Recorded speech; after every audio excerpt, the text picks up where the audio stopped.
Bien, mesdames, messieurs, merci d'être venus aussi nombreux. Cette affluence est impressionnante. Je salue toutes les personnes aussi qui vont nous suivre sur Internet et peut-être sur France Culture, je ne sais pas encore. Et j'espère pouvoir, je vais utiliser des diapositives et pouvoir les mettre en ligne et les rendre disponibles en ligne sur le site du Collège de France. Alors après la leçon inaugurale prononcée le 5 avril, donc nous entamons aujourd'hui les cours de l'année universitaire, de ce qui reste de l'année universitaire 2017-2018, cette année étant déjà très avancée, les contraintes de salle et de calendrier étant ce qu'elles sont.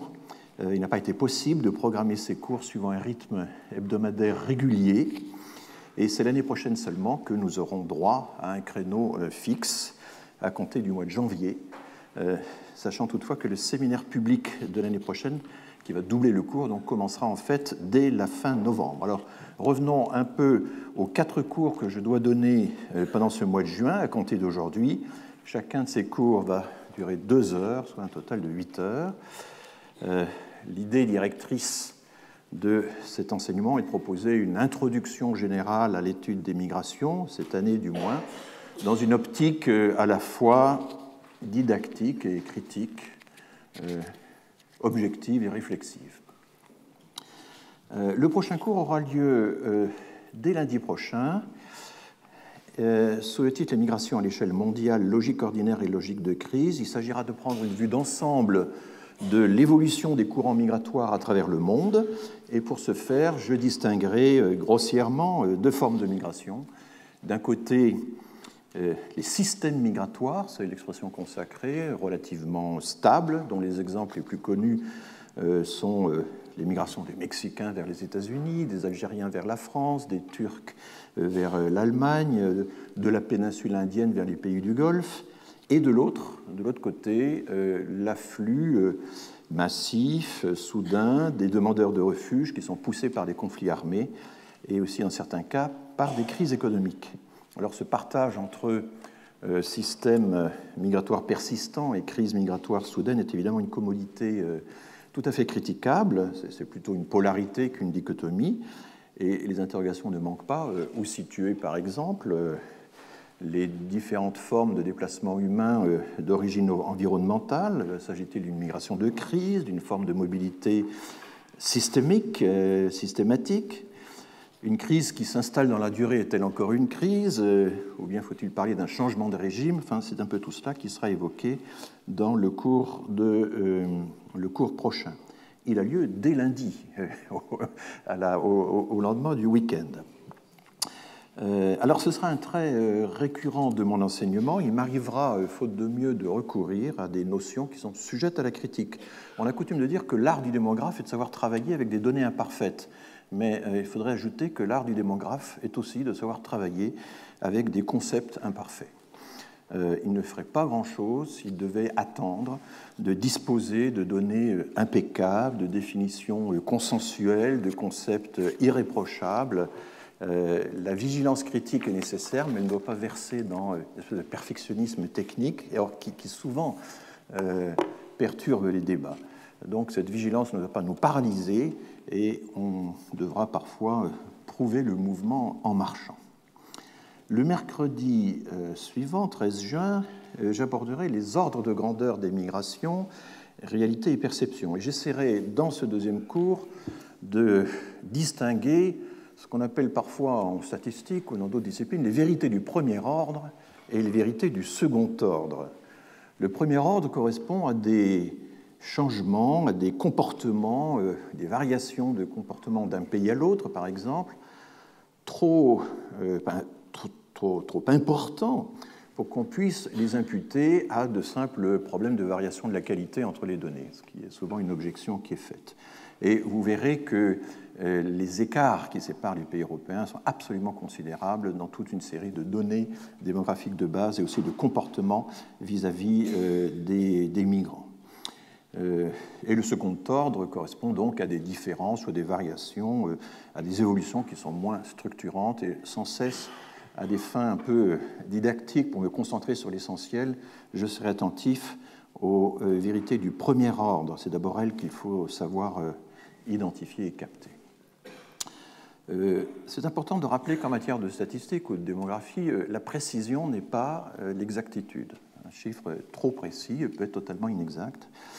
Les migrations sont par définition, il faut l'accepter, sont un phénomène humain, mouvant par définition, plus difficile à saisir que les naissances et les décès. Un très grand démographe américain avait l'habitude de dire que chaque année, quand il faisait son cours, au moment où il arrivait au chapitre des migrations, il tombait malade parce qu'il ne retrouvait plus les équations simples que l'on peut se contenter d'utiliser quand on a affaire à des naissances et des décès. Avec les migrations, on a un phénomène qui n'est plus simplement démographique, mais qui est aussi juridique, qui est politique, qui est économique, bien sûr, éthique aussi. Enfin, il y a toute une série de dimensions. Et en plus, il est traité par toute une série d'instances administratives extrêmement variables. Donc, on est très loin. Et pourtant, les migrations sont une des composantes essentielles de la croissance des populations. Il faut bien l'inclure dans l'équation démographique de base. Voilà, ça, les migrations ont toujours représenté un défi pour l'analyse démographique classique, qui est une analyse qui s'est mathématisée très fortement depuis les années 30. Donc, des phénomènes humains, émouvants, difficiles à saisir. On aura beau chercher à améliorer les données, ce qu'on a beaucoup fait en France, même s'il y a encore du travail, on pourra réduire l'incertitude, on ne pourra jamais l'abolir. Et la question est d'autant plus difficile que notre perception notre perception commune du monde social nous pousse évidemment à pratiquer une sorte de statistique spontanée constamment. Combien de fois n'a-t-on pas opposé aux démographes la vérité de la rue, le spectacle de la rue, qui dit assez à quel point les migrants sont une composante majeure de la société désormais. Et le problème, c'est que cette statistique spontanée ne recouvre pas toujours, loin s'en faut, les statistiques officielles, alors pour des raisons que je vais essayer de chercher à saisir, à exposer dans ce cours, en m'appuyant sur une série d'exemples. Donc ce sera une bonne occasion de nous familiariser au passage avec les ordres de grandeur du phénomène migratoire. Et le quatrième et dernier cours de l'année, qui se tiendra donc le 20 juin, traitera d'une question très controversée dans le débat public, qui est la place des migrations dans la dynamique démographique. Je partirai de l'exemple français, mais ensuite j'élargirai à la comparaison avec l'Europe, avec d'autres régions du monde, et il s'agira de passer en revue des questions qui taraudent les essayistes, mais aussi le grand public, les pouvoirs publics, etc. Quelle est la contribution exacte de l'immigration à la croissance de la population, si tant est que la population doive toujours croître? Peut-on intégrer dans ce bilan démographique les descendants des immigrés sur plusieurs générations? Dans quelle mesure l'immigration peut-elle expliquer les niveaux de natalité ou de fécondité du pays d'accueil? Et je rappellerai au passage que natalité et fécondité, ça c'est une des bizarreries de la démographie, ce n'est pas la même chose. Et ça ne donne pas du tout les mêmes résultats. Est-ce que l'on peut miser sur l'introduction de jeunes migrants pour, en quelque sorte, combattre le vieillissement des populations? C'est une grande question. Existe-t-il des sociétés qui se renouvellent sans l'apport des migrations? Voilà, on ne peut pas évidemment soulever de telles questions sans questionner aussi leurs présupposés, que ce soit la hantise du remplacement ou plus généralement la vision utilitariste des migrations comme solution à nos éventuels problèmes démographiques. Et en fin de compte, est-ce qu'on peut répondre à ces questions en s'appuyant sur une analyse purement démographique, qui serait finalement indépendante des choix collectifs, des choix de société effectués dans le domaine économique, social, culturel, éthique, enfin tout ce que vous voulez. Alors encore un dernier mot en guise de préalable. Mon enseignement s'appuiera en partie sur des recherches personnelles qui incluent l'analyse de données d'enquête, qui incluent l'étude historique et critique des législations, mais évidemment je vais puiser davantage encore sur les travaux d'autres chercheurs, français ou étrangers, ainsi que sur les données et les analyses produites par les instituts nationaux de statistique, par les agences internationales spécialisées qui ont fait des progrès considérables depuis une vingtaine d'années dans l'harmonisation des données. On peut citer Eurostat, qui est l'organisme statistique de la Commission européenne, l'OCDE, l'Organisation de coopération et développement économique, qui est une organisation intergouvernementale qui a 2 ou 3 grands sujets, dont l'éducation et la migration, la division de la population des Nations Unies, qui est la première en date, qui depuis 1955-56 dicte finalement les recommandations à suivre pour l'étude, pour la réalisation des recensements, mais notamment aussi pour la définition des principaux concepts en matière de migration internationale. Et donc, mais il y a aussi de très bonnes statistiques du Haut Commissariat aux réfugiés, qui est un véritable institut de statistique, alors que Frontex bricole des statistiques qui sont de très très mauvaise qualité. Là, il y a un effort à faire. Donc le défi que j'essaierai de relever sera de traduire les résultats des travaux de ces chercheurs et de ces organismes sous une forme aussi synthétique et pédagogique que possible et qui puisse aiguiser l'esprit critique au lieu de l'étouffer. Alors, après avoir longtemps été délaissées, les migrations internationales sont désormais un sujet de recherche vraiment en plein essor partout dans le monde. Je le vois en ce moment, je suis en train de monter un institut des migrations et je suis extrêmement frappé par l'afflux, la montée des jeunes chercheurs qui, dans de nombreuses universités et organismes de recherche, étudient désormais l'immigration, alors que dans les années 70-80, ça n'était pas un sujet noble. C'était un sujet qui était quand même, qui n'était pas très haut dans la hiérarchie des sujets. Et d'ailleurs, les grands sociologues des années 70 et 80, on peut citer aussi bien Pierre Bourdieu que Raymond Boudon, n'ont quasiment pas étudié les migrations, en laissant à d'autres, qui étaient parfois proches d'eux, comme Abdelmalek Sayad, le soin de le faire. Ça n'était pas central dans l'étude de la société, alors qu'évidemment, aujourd'hui, on le voit bien à chaque campagne électorale, ça devient un sujet fondamental, et on le voit bien évidemment au niveau européen également. Il y a eu des pionniers, et je pense que c'est très utile de revenir sur les travaux des pionniers qui ont finalement surmonté l'épreuve du temps et qui sont devenus à l'usage de grands classiques. Et en me limitant pour l'instant à la sphère francophone, je vais placer au premier rang le livre de Gérard Noiriel, Le Creuset français, Histoire de l'immigration au XIXe-XXe siècle, paru en 1987 et réédité en livre de poche. C'est un livre, je viens de le relire, et je suis absolument abasourdi par l'ampleur des données, des informations, des hypothèses. Il y a aussi bien l'exploitation des recensements que l'analyse des récits littéraires, des témoignages littéraires qui rendent compte du vécu de la migration.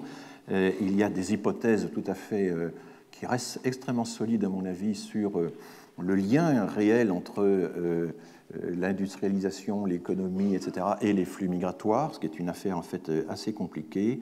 Donc voilà, si le sujet vous intéresse, il ne faut pas seulement aller écouter les cours de François Héran, il faut vraiment s'atteler à de bonnes lectures, et Le Creuset français est un livre en plus très très bien écrit et passionnant.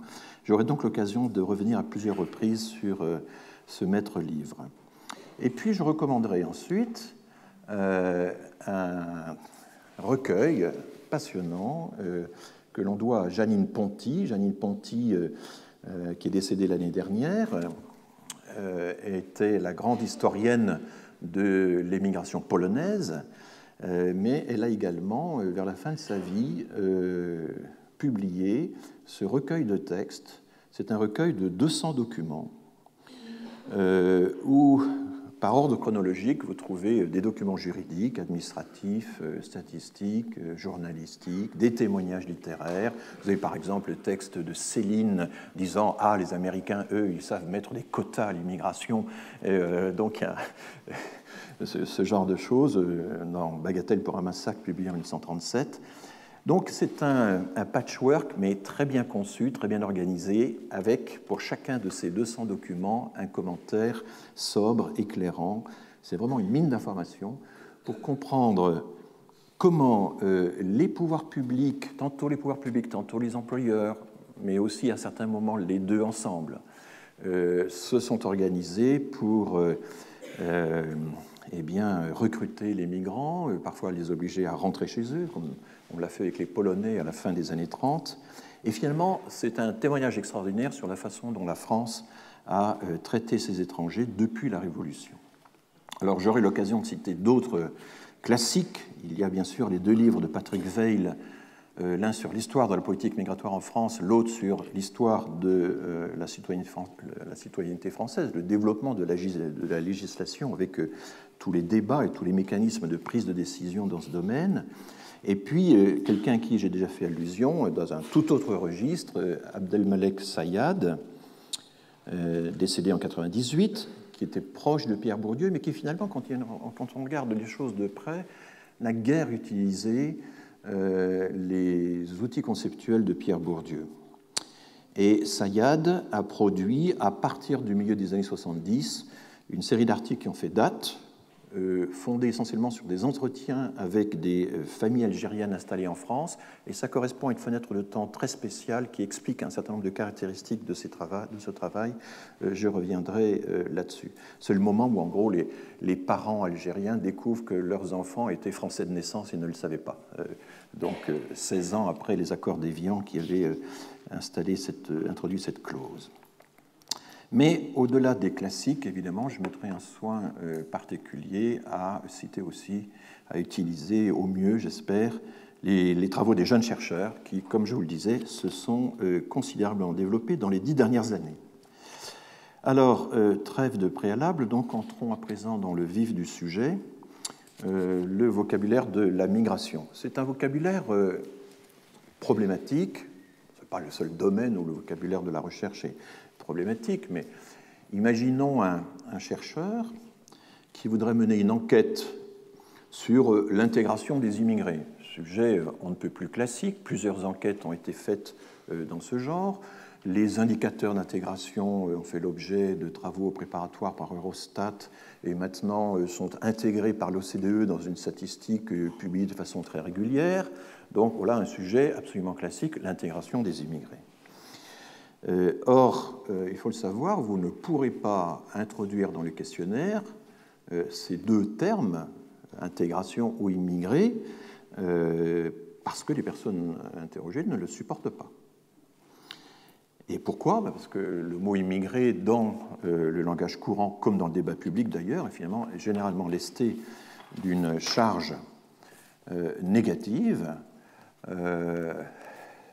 L'immigration est un problème, et on a l'habitude très souvent d'opposer les immigrés aux Français, ce qui est évidemment une erreur, comme on le verra, puisque 40%, plus de 40% des immigrés sont de nationalité française. Donc, en toute rigueur, on ne peut pas opposer les Français aux immigrés, on peut opposer les Français aux étrangers ou les immigrés aux natifs. On ne peut pas dire les naturels du pays, parce que c'est un peu ironique. Et natif est un terme que nous n'utilisons pas beaucoup. Mais donc, une partie importante des immigrés ont le sentiment que, en les traitant d'immigrés, en quelque sorte, on nie leur appartenance à la nationalité française. Et puis, enquêter sur l'intégration, c'est encore un autre sujet, c'est leur donner le sentiment qu'elles doivent encore apporter les preuves de leur intégration, sans cesse et toujours, et c'est au fond faire peser sur elles, en tout cas ainsi qu'elles le ressentent, quand on le voit très bien dans tous les entretiens préparatoires que l'on doit faire pour organiser une enquête en amont. Elles ont le sentiment que pèse sur elles une suspicion de non-intégration et que la charge de la preuve donc leur revient. Alors que faire ? Dans la pratique, les choses se passent ainsi. Les grandes enquêtes qui ont été menées en France sur l'intégration, sur les discriminations, etc., il y en a 2. Il y a MGIS, Mobilité géographique et insertion sociale. Et vous voyez déjà que dans le titre, mobilité géographique, insertion sociale, il n'y a pas le mot immigré, il n'y a pas le mot intégration, il y a insertion, enfin, c'est une espèce de... Et là, en l'occurrence, c'est la Commission nationale d'informatique et liberté qui avait fait pression pour que ce titre soit le plus neutre possible. Donc ça, c'est l'enquête de 1992 qui a été gérée avec beaucoup de maestria et de volonté par Michel Tribala. Et puis en 2008-2009, il y a l'enquête Théo, trajectoire et origine. Ces deux enquêtes, MJS et Théo, ont la particularité d'avoir été menées conjointement par l'INED, l'Institut national d'études démographiques, qui est un organisme de recherche, et l'INSEE, qui est donc l'Office statistique national, qui lui dépend du ministère des Finances. Donc ces deux enquêtes, qu'est-ce qu'elles font? Elles posent une batterie de questions sur la trajectoire géographique des familles, le parcours individuel des personnes, leurs pratiques dans les domaines les plus divers et l'expérience des discriminations. Et donc, vous ne trouverez dans les questions, pas une seule fois, la moindre apparition du mot immigré ou du mot intégration. On retrace le parcours des personnes et on déduit si elles sont immigrées ou non, si elles sont éventuellement enfants d'un ou deux immigrés, si elles appartiennent, je reviendrai là-dessus, à la première ou la deuxième génération, et ainsi de suite. Telle est donc la stratégie de contournement ou le stratagème utilisé à l'heure actuelle pour tenir compte de la sensibilité des personnes face à ces tentatives de catégorisation. Alors évidemment, c'est quand même très problématique de devoir travailler avec des concepts de base qui sont rejetés par les intéressés. Et il n'y a pas tellement d'exemples de ça. Alors, laissons de côté pour l'instant la question de l'intégration et centrons-nous sur la qualité d'immigré. En fait, et ceci se pose exactement de la même manière en anglais avec les termes migrant ou immigrant, le concept d'immigré se situe à l'intersection, à la jonction de trois ordres de signification qui communiquent tout en étant tout de même distincts. Il y a le sens technique ou le sens savant, il y a le sens administratif ou juridique, et puis il y a l'usage ordinaire ou populaire, et il existe des liens historiques entre ces... Je vais vous montrer par exemple que immigré, c'est un mot très savant, mais qui aujourd'hui appartient au langage populaire. On peut faire des analogies, parce qu'il ne faut pas croire que cette particularité, cette triple sémantisation d'une notion de base soit propre à l'immigration. Prenez le cas du handicap ou de l'invalidité ou de la dépendance. Vous avez au moins trois façons de l'appréhender. Il y a l'invalidité reconnue officiellement par une commission dans laquelle il y a des administrateurs et des médecins. Il y a le handicap que le chercheur peut identifier en passant une série de questions un peu standardisées à l'échelle internationale maintenant, et qui permet de savoir si les personnes ont des incapacités pour accomplir toute une série de gestes de la vie quotidienne, du genre se lever, être capable de ramasser un objet, faire sa cuisine tout seul, etc. Et là, les chercheurs ont beaucoup progressé dans la comparaison internationale pour établir les handicaps de cette façon. Et puis, vous avez aussi le handicap tel qu'il est ressenti par les personnes elles-mêmes. Est-ce que l'intéressé a le sentiment ou pas d'être handicapé? Et par exemple, quand on étudie ça, on s'aperçoit que les hommes et les femmes n'ont pas du tout la même perception à problème physique équivalent, si vous voulez. Eh bien, les meilleures enquêtes, comme celles qui ont été faites à l'INSEE à partir du milieu des années 90, essaient de rassembler les données qui permettent de cerner les trois définitions du handicap ou de la dépendance. Et elles aboutissent à ce résultat que ce sont trois cercles de taille inégale qui ne se recoupent que très partiellement. Il y a seule une minorité des Français répondent à la fois aux trois définitions du handicap, la définition administrative, la définition médicale et la définition subjective. Et évidemment, un des efforts des pouvoirs publics, c'est, au vu de ces enquêtes, d'essayer de faire en sorte que l'appréhension administrative du handicap puisse se rapprocher d'une appréhension aussi objective que possible, tout en tenant compte de la perception des intéressés. Voilà. On pourrait proposer d'autres analogies. Je crois que c'est pour ça que, après tout, nous avons de multiples définitions de la pauvreté. L'INSEE avait publié il y a déjà un certain temps un triple numéro d'économie et statistique où il y avait 200 pages consacrées aux différentes définitions possibles de la pauvreté ou de la richesse. La solitude, la sociabilité, la santé, tout cela peut se définir de différentes manières. Et cette analogie a le mérite de rappeler que tous les phénomènes sociaux ont des frontières mouvantes.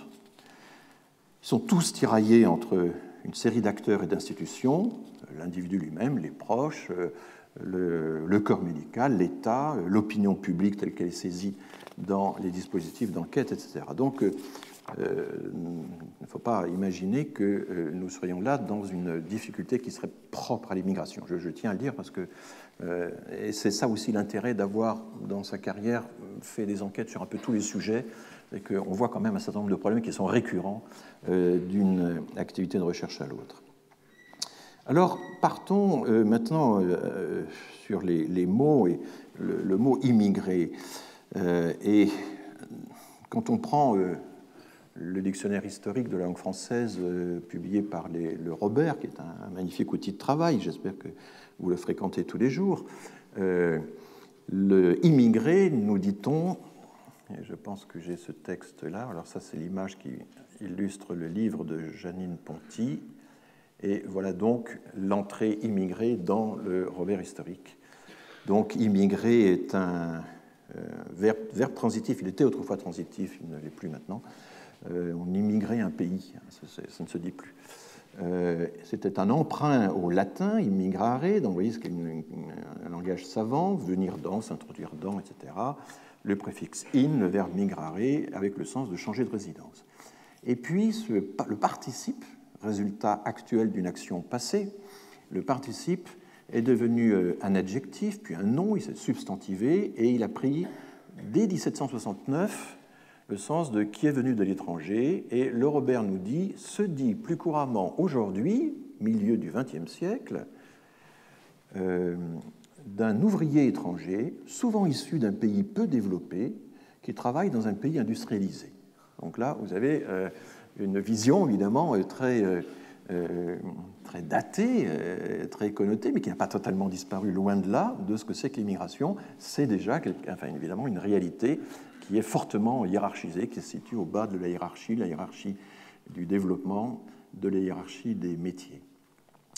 Et puis, immigration, nom féminin, formé à la même époque, 1768, à partir du verbe latin d'après émigration, désigne l'entrée dans un pays de personnes non autochtones qui viennent généralement pour trouver un emploi. Là, c'est déjà un peu plus neutre.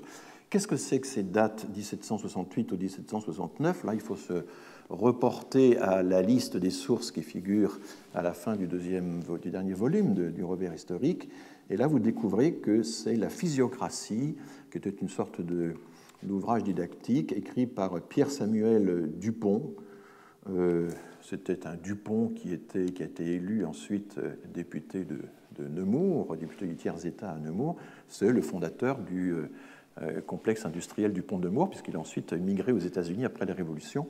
Il est revenu en France, il n'est mort seulement en 1817. Donc Dupont de Nemours est un des piliers du cercle des physiocrates, qui était essentiellement dirigé par François Quesnay. Ce qui est intéressant, c'est que ce groupe a joué un rôle considérable.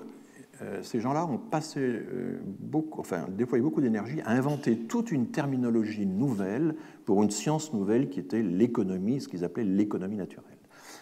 On doit à Quesnay et à ses familiers l'invention de toute une série de termes, pas seulement immigration, mais par exemple le mot de classe au sens de classe de producteurs, classe sociale. Il y a des travaux qui ont montré que la notion marxiste de classe a son origine dans Quesnay.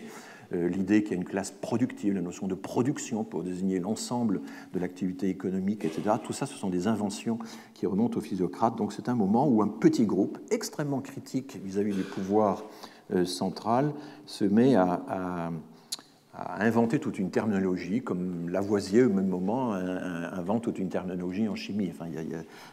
Ces gens-là étaient liés ensemble, il y avait la volonté de créer une nouvelle science. Ils empruntent ce terme aux Anglais, car les Anglais utilisent migration, immigration, émigré depuis le XVIIe siècle. Le mot est attesté bien avant la France. Et là, il y a quelque chose qu'il faut savoir et qui explique certaines caractéristiques de la langue anglaise aujourd'hui même. La langue anglaise est beaucoup plus pédante que la langue française, de toute manière, parce qu'il y a eu tout un débat au XVIIe et au XVIIIe siècle, mené notamment par l'évêque philosophe Berkeley, consistant à savoir, mais est-ce qu'il faut revenir, est-ce que la langue anglaise doit s'anoblir en revenant à son fond anglo-saxon, ou est-ce qu'elle doit s'anoblir en faisant le plus possible d'emprunt au grec et au latin? C'est la deuxième option qu'il a emportée, et c'est ce qui explique que vous avez encore en anglais aujourd'hui des termes très pédants du genre I apologize, to procrastinate, qu'est-ce que vous avez encore, to postpone, etc., qui n'existent pas en français, ou qui sont introduits tout récemment grâce à la mondialisation, mais parce qu'en France, la cour intègre les intellectuels, et la France, la cour est liée à l'Académie française. L'Académie française, c'est un de ses rôles historiques, a toujours refusé l'introduction du vocabulaire savant qu'elle jugeait pédant dans le vocabulaire courant. Et donc nous avons, proportionnellement à ce qui s'est passé en Angleterre, beaucoup moins de vocabulaire savant. Bon, abrégeons, migrer, migration, tout ce vocabulaire apparenté, ce sont des formations savantes du XVIIIe siècle qui ont transité par l'Angleterre. Et il est difficile d'imaginer qu'un jour, à notre époque, ce vocabulaire, ces termes feraient partie du vocabulaire courant. Si vous regardez Ernoult et Meillet, le grand dictionnaire étymologique de la langue latine, vous avez la racine migrare, on vous explique qu'il y a toute une série de préfixes qui existent, les voilà. Il y avait en latin classique, en latin impérial, chez Cicéron, chez Pline, on trouvait les verbes ad migrare, comme migrare, démigrare, rémigrare, et puis là-dedans il y a émigrare et immigrare. C'était des termes pas très courants, c'est un langage relativement relevé, mais qu'est-ce que ça veut dire un langage relevé en latin? Il y avait dans la société romaine un écart considérable entre la langue écrite et la langue parlée, sans rapport avec ce que nous avons nous aujourd'hui dans notre société. Donc, il s'agit à chaque fois ce sont des acceptions très larges qui peuvent désigner effectivement le changement de résidence ou le retour à sa résidence, etc., mais aussi les déplacements de l'âme dans les séjours célestes, les notions qui passent d'une personne à l'autre, d'un pays à l'autre. Enfin, c'est une acception extrêmement générale. C'est la Révolution qui jettera son dévolu, la Révolution française, sur une seule de ces formations latines, émigrare, l'émigration. Pour désigner qui? Bien, pour désigner les aristocrates expatriés vers Coblence ou vers Bruxelles, essentiellement, que la Révolution assimile à des déserteurs. Et là, il faut se rendre compte à quel point la Révolution était absolument impitoyable vis-à-vis des émigrés. Elle les a frappés de mort civile, ce qui était une condamnation absolument incroyable. Ça voulait dire que, par exemple, tous les héritages des émigrés ont été confisqués par l'État. Et il y a eu, pendant la Restauration, quand tous ces gens-là sont revenus et qu'on est revenu sur ces mesures, un contentieux juridique extrêmement complexe pour savoir si les confiscations d'héritage survenues dans l'intervalle étaient définitives ou pas, etc. Ça occupe beaucoup d'espace dans les traités juridiques de l'époque. Et les qualifier d'émigrés, ça voulait dire les qualifier par leur crime. Ils avaient émigré parce que émigrer était en soi une faute, un crime. Là, il faut se reporter aux pratiques de l'Ancien Régime. J'en parlerai dans un autre cours, mais enfin, vous avez par exemple un décret qui a été inspiré par Colbert et qui interdit aux Français d'émigrer à l'étranger.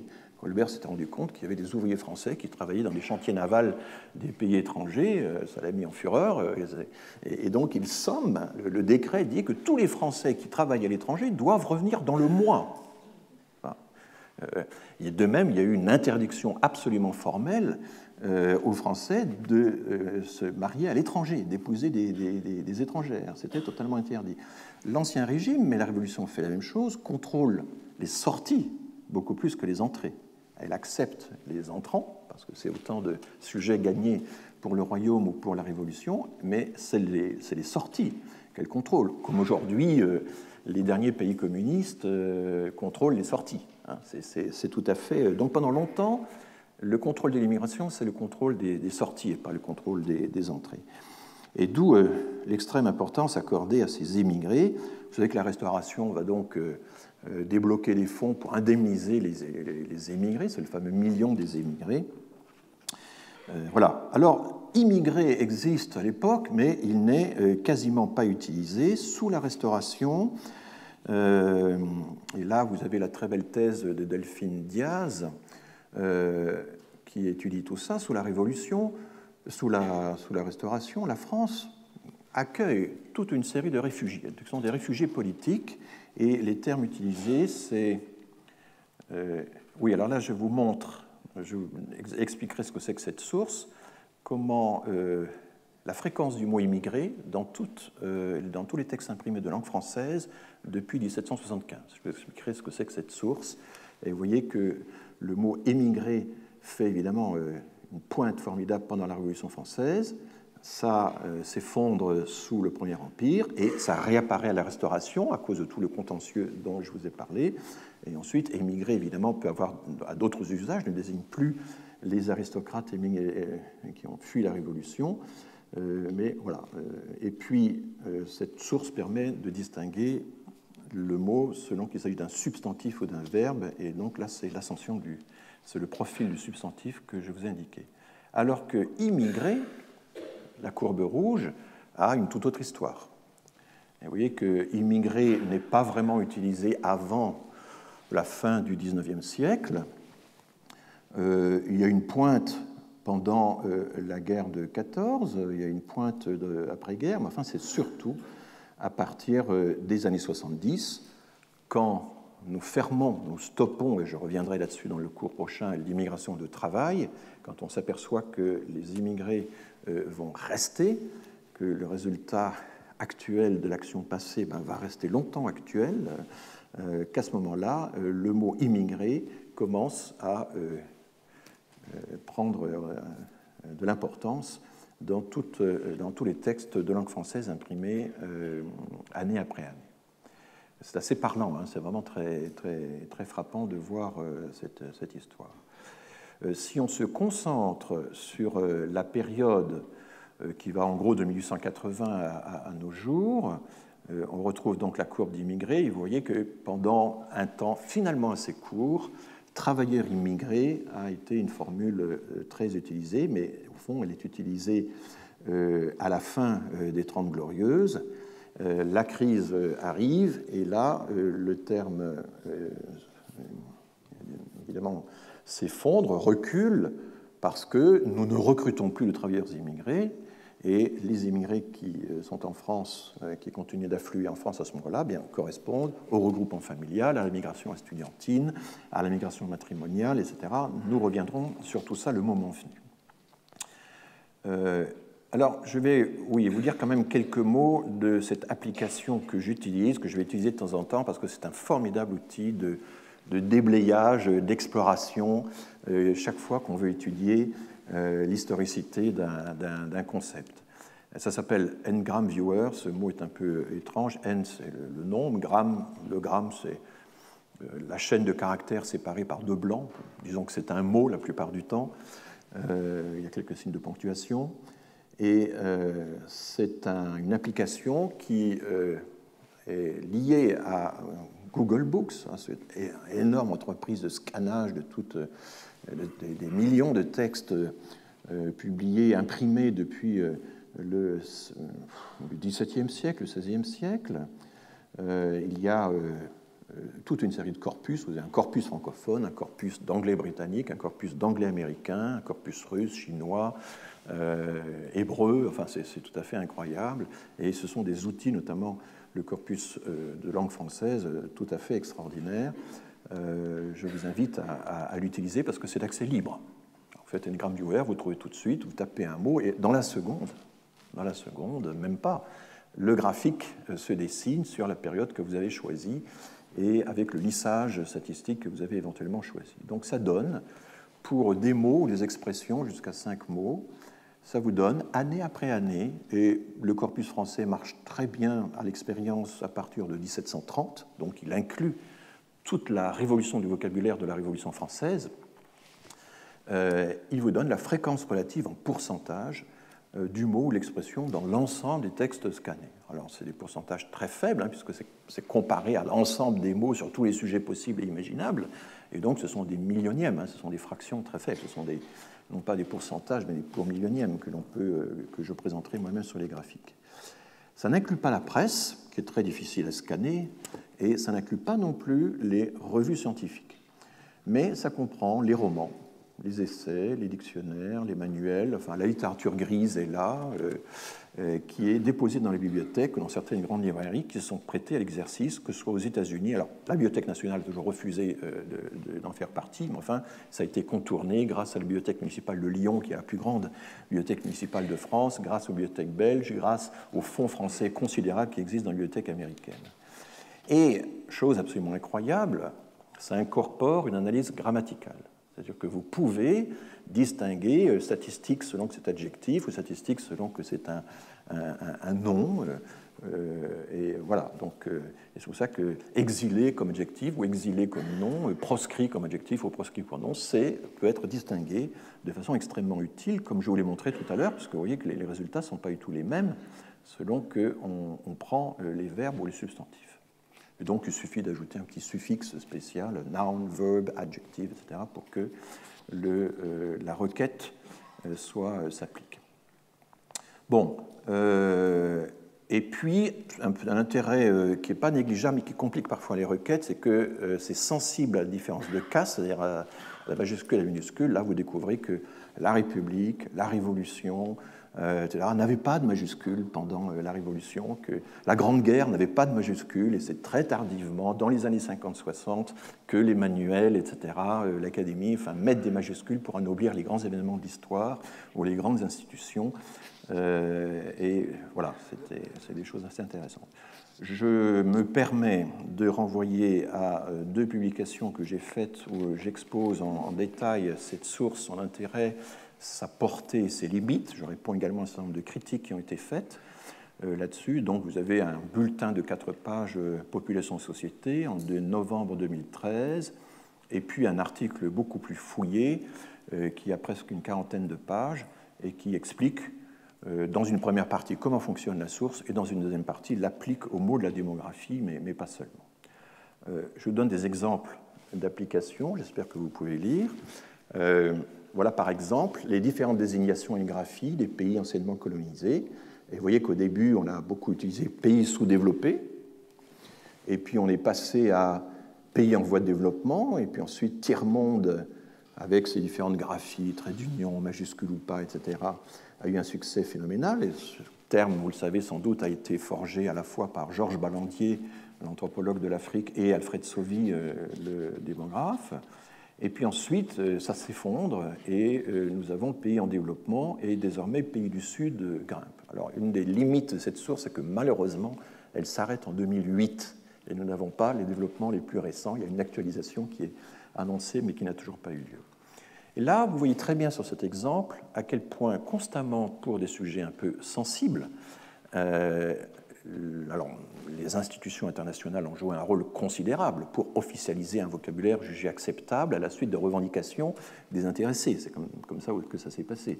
Pays sous-développés n'étaient plus acceptables, pays en voie de développement l'est devenu, tiers-monde est devenu évidemment beaucoup plus positif pendant longtemps, mais tiers-monde, à son tour, a acquis des connotations négatives. Enfin, aucun terme, aucune expression ne peut conserver une espèce de rapport constant dans la hiérarchie de l'acceptabilité des connotations. Ce ne sont pas les termes en soi qui véhiculent les idées, ça je reviendrai là-dessus, contrairement à une option très fréquente, ce sont quand même les réalités auxquelles ils se réfèrent qui commandent les flux et les reflux du vocabulaire et toutes ces substitutions. Je continue encore un petit peu de vous exposer l'intérêt de la source. Là, ce qui est intéressant, c'est que c'est l'extraordinaire réactivité de la source aux événements.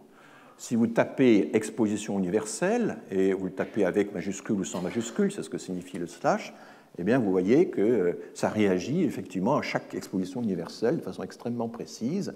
Et puis, si vous tapez exposition coloniale, vous découvrez que non seulement il y a la grande exposition coloniale de 1931 qui a donné lieu au Palais de la Porte Dorée où se situe actuellement le musée de l'immigration, mais qu'il y a eu aussi deux grandes expositions coloniales à Marseille en 1906 et en 1922. Et c'est à Marseille qu'a été expérimenté ce qu'on a fait encore en plus grand à Paris dans le bois de Vincennes, la reconstitution phénoménale du temple d'Angkor Wat, qui était le clou de ces expositions.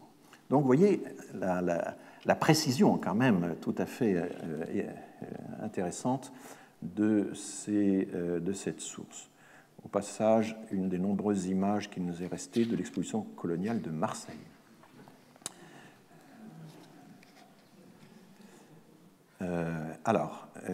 Et puis un dernier usage très intéressant, c'est d'essayer de comprendre est-ce que, au fond, les valeurs que nous sommes censés inculquer aux immigrés notamment, et censés inculquer à nos enfants, les deux publics, les deux catégories de nouveaux entrants que la société doit absorber et socialiser.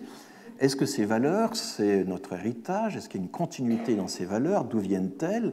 Et là, c'est un outil qui, quand même, nous éclaire sur les discontinuités. Vous voyez l'expression « droit de l'homme », avec toutes ces variantes, sans majuscule, avec majuscule, etc., que j'ai additionnées. Bien sûr, droit de l'homme surgit au moment de la Révolution française. Droit de l'homme existe aussi pendant la Restauration. Il y avait une société des Amis des droits de l'homme qui a été une des sociétés secrètes les plus importantes pour lutter contre la monarchie de Juillet. Donc ça fluctue un peu, mais enfin, on peut dire que jusqu'à la Seconde Guerre mondiale, nous avons un peu entretenu à petit feu la notion de droit de l'homme. Et il a fallu la Seconde Guerre mondiale, l'échec du nazisme, etc., pour qu'un petit peu de l'extérieur, même si ça atterrit au palais de Chaillot, nous redécouvrions en quelque sorte l'importance des droits de l'homme. Et aujourd'hui, on n'a jamais autant parlé de droits de l'homme que maintenant. On en parle 20 fois, 30 fois plus que pendant la Seconde République. Et vous retrouvez ce genre de phénomène avec les grandes institutions de la République. École républicaine, école de la République, ça ne s'employait quasiment pas au temps de Jules Ferry. Vous avez ça dans les débats parlementaires, mais c'est aujourd'hui que nous parlons d'école républicaine. Et donc, c'est assez intéressant de comprendre que ces héritages sont souvent des réappropriations, des reconstructions, des réinvestissements absolument considérables. Nous parlons aujourd'hui d'école républicaine 20 fois plus qu'au temps de Jules Ferry. Et donc, voilà. Et donc, l'idée que les nouveaux entrants devraient apprendre ça comme si ça avait été un héritage multiséculaire, c'est un petit peu gênant. Ça n'a pas été aussi simple que ça. Nous avons dû, nous aussi, assez récemment, réapprendre l'existence de ces notions. Alors, revenons plus directement au vocabulaire de l'émigration.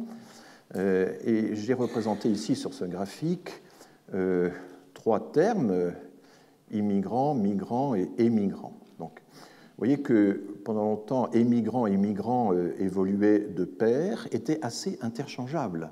Aujourd'hui, ça nous paraît étrange parce qu'il nous semble absolument évident qu'un émigrant, que la même personne est émigrante pour le pays qu'elle a quitté et immigrante pour le pays de destination. Ça nous paraît évident de faire cette opposition. Remarquez qu'on ne le fait pas pour exilés. Vous avez le préfixe du départ, mais les exilés sont les exilés qui viennent chez nous, qui se sont exilés de leur pays, donc on n'applique pas toujours cette symétrie. Mais cette symétrie-là, cette opposition entre in et ex, immigré et émigré, ou émigrant et immigrant, bien pendant longtemps n'a pas existé. Il y a eu par exemple, fondé au lendemain de la Seconde Guerre mondiale comme une sorte de branche du YMCA, il y a eu le service social d'aide aux émigrés, qui a été ensuite intégré dans les agences de l'État comme l'ACSE, le FAS, etc. Service social d'aide aux émigrants, aux émigrés. Et c'était en France, et ça désignait ce qu'aujourd'hui on appelle les immigrés. Pourquoi appelait-on pendant si longtemps émigrés les immigrés? Parce qu'on considérait que leur principale caractéristique, c'était d'avoir quitté leur pays et qu'ils allaient y revenir, que c'était quand même provisoire. L'idée que leur identité première, c'était le fait de s'installer durablement chez nous, est une idée récente. Et là, vous voyez le moment où les deux courbes se croisent, le moment où immigrants l'emportent sur émigrants, eh bien c'est un moment assez tardif, c'est après la guerre, enfin ça passe avant la Seconde Guerre mondiale. Et puis migrants progressent. Vous avez une illustration de ça quand vous regardez par exemple The Immigrant, le film de Chaplin qui date de 1917. Un peu partout en Europe, la traduction c'était les migrants et pas l'immigrant. Pas simplement parce qu'on était en Europe et qu'on changeait de point de vue. Voilà, par exemple, j'ai retrouvé l'affiche suédoise de 1925, Emigranten. En suédois, l'article est à la fin du mot. Ça veut dire les migrants, alors que l'affiche originale que vous voyez là, qui a été imitée, c'est de Immigrant. Donc, les deux mots étaient un peu interchangeables pendant longtemps, ce qui aujourd'hui nous paraît étrange, puisque les scientifiques tiennent beaucoup à évidemment une rigoureuse distinction, notamment les démographes. Une des questions qui a été débattue récemment à propos de la crise des réfugiés, c'est est-ce qu'il faut les appeler migrants? Il faut savoir qu'en Angleterre, aux États-Unis, migrant a subi la même dévalorisation que immigré chez nous.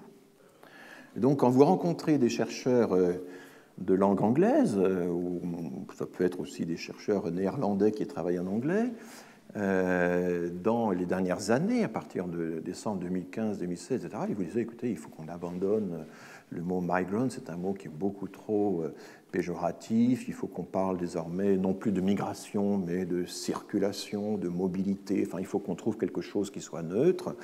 Alors, il y a deux problèmes à cela. Le premier problème, c'est que la circulation et la mobilité, ça fait beaucoup de monde. Il faut rappeler qu'en France, vous avez 85 millions de touristes chaque année. Et que les migrants, les personnes qui entrent en France dans l'idée de s'établir, c'est 200 000 personnes peut-être, ou 300 000 personnes. C'est un 400e du total. Et on a quand même besoin, pour étudier l'immigration, de séparer en gros le 400e du reste. Et donc, une idée générale de la mobilité et de la circulation n'est pas opérationnalisable, en quelque sorte, pour la recherche sur l'immigration. Ça, c'est le premier problème. C'est-à-dire que la grande confusion qui résulterait d'un abandon de la notion de migration au profit de la notion de circulation et de mobilité. Et puis, le deuxième obstacle, la deuxième difficulté, c'est que nous, en France, nous utilisions migrants dans deux sens assez précis. D'abord, pour désigner l'individu qui est en train de migrer, le nouvel entrant, le nouveau venu, c'est le participe présent, ce n'est pas le participe passé, c'est quelque chose une différence qui compte. Et surtout, c'était très frappant, et moi je l'ai observé à plusieurs reprises, migrant, à cause de la dégradation d'immigrés, a souvent servi de substitut noble pour immigrés. Donc nous utilisions migrants de deux façons, de façon un peu plus technique pour désigner un nouvel entrant, la migration en train de se faire, si vous voulez, et en deuxième ressort, migrant comme une sorte de substitut un peu noble de l'immigré. Le migrant, ça évoque davantage, je sais pas, les films d'Elia Kazan, enfin quelque chose un peu héroïque, quelque chose qui n'a pas les connotations de l'immigré. Donc, quand on se réunit, par exemple, à Bruxelles, avec des collègues anglophones, évidemment, il y a un chassé-croisé. On est complètement en porte-à-faux quand ils nous disent qu'il faut abandonner le mot migrant, alors que pour nous, migrant était plutôt un terme relativement relevé par rapport aux usages communs d'immigrés. Vous voyez à quel point tout ceci est quand même complexe. J'ai déjà évoqué le fait que, oui, je crois, que travailleur immigré est donc quelque chose qui a surgi assez récemment et qui s'est ensuite qui a reculé. Et essayons de voir un petit peu quelles sont les connotations de l'immigration. Alors là, je me suis amusé à chercher quels étaient les mots qui étaient les plus corrélés à l'immigration. Vous voyez que, par exemple, charbonnage ou les charbonnages, c'est le nom de l'entreprise officielle du charbonnage de France qui a été nationalisée, n'est-ce pas?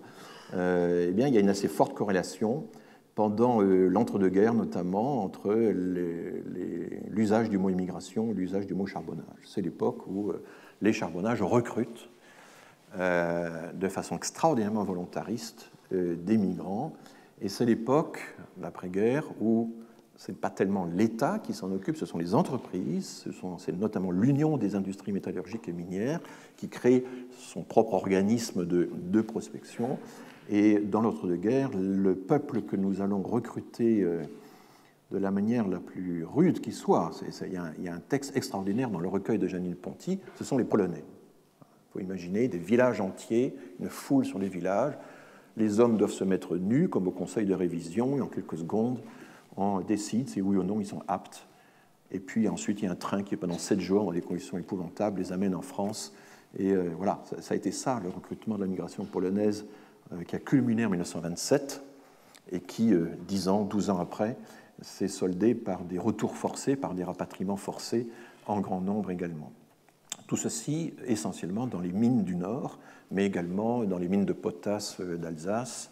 Voilà. Les Italiens ont contribué également aux mines, les Marocains ont été assez tôt utilisés dans le travail des mines, et au fond cette corrélation existe. Et ce qui est intéressant, c'est qu'à partir de 1960, il y a un découplage complet entre l'immigration et le travail industriel, tout ce travail, toutes ces batailles du charbon qui ont été accomplies au lendemain des 2 guerres finalement.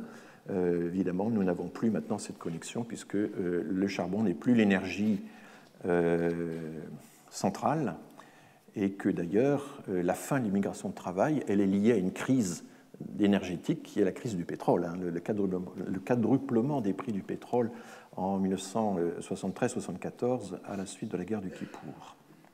Un épisode sur lequel évidemment nous reviendrons dans le prochain cours. Voilà, et puis je vais peut-être un peu vous assommer avec toutes ces courbes, mais je les trouve quand même très révélatrices. Des expressions comme contrôler l'immigration, réduire l'immigration, combattre l'immigration, qui est en fait la plupart du temps combattre l'immigration illégale ou clandestine. Toutes ces expressions se sont formidablement développées après la guerre, et donc nous sommes en plein dedans. Quant aux exilés et aux proscrits, étudiés donc par Delphine Diaz, j'ai déjà cité son nom à propos de sa thèse Un asile pour tous, point d'interrogation. Vous voyez que, évidemment, la notion d'exil et de proscription évolue de pair, ce sont des choses tout à fait concomitantes qui sont utilisées en alternance. Il y a une pointe pendant la Révolution, et il y a une autre pointe lorsque nous accueillons les réfugiés carlistes des guerres d'Espagne, les réfugiés, les libéraux piémontais, les libéraux napolitains, etc. Enfin, il y a toute une série, et surtout ce que les Polonais appellent la grande émigration, qui est l'émigration des années 1830, puisque l'ordre règne à Varsovie. La fameuse formule, c'est les Russes ont repris Varsovie contre la rébellion polonaise, et la France a été le principal pays d'accueil des exilés polonais. Il y avait à cette époque-là des dépôts de réfugiés.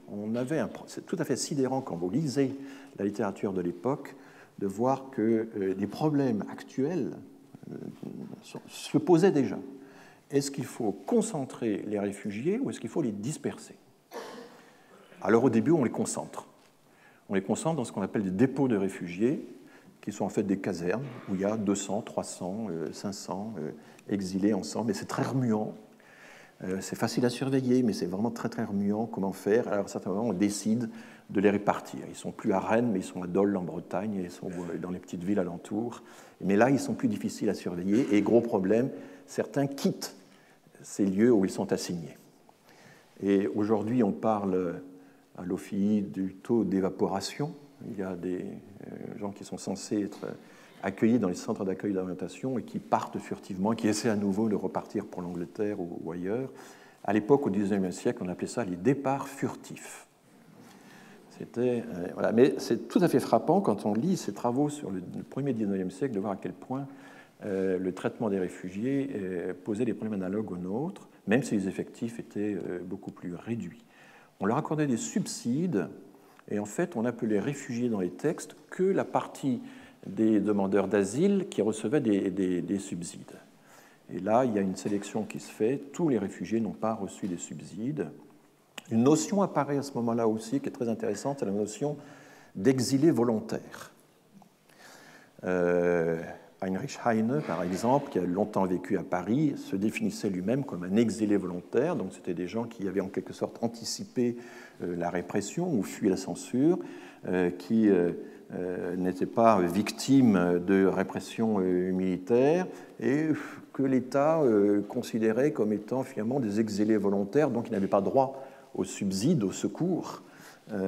Et déjà, on a des discours de Guizot, par exemple, disant « Attention, il faut distinguer les vrais réfugiés des faux réfugiés, ceux qui viennent là uniquement pour se perfectionner dans les métiers, ceux qui viennent attirés par l'appât des subsides, etc. » Et donc, la volonté de distinguer la migration économique, la migration de refuge et toutes les difficultés qu'il y a à vérifier, à établir cette séparation, apparaît déjà à cette époque-là.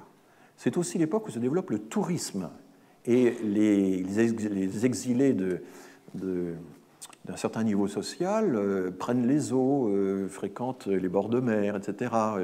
Et là, le gouvernement dit non, on ne peut quand même pas donner des subsides à des réfugiés qui vont dans les villes d'eau. Bon, donc le tourisme était aussi une première forme, une forme de mobilité qui jetait un trouble dans la définition de...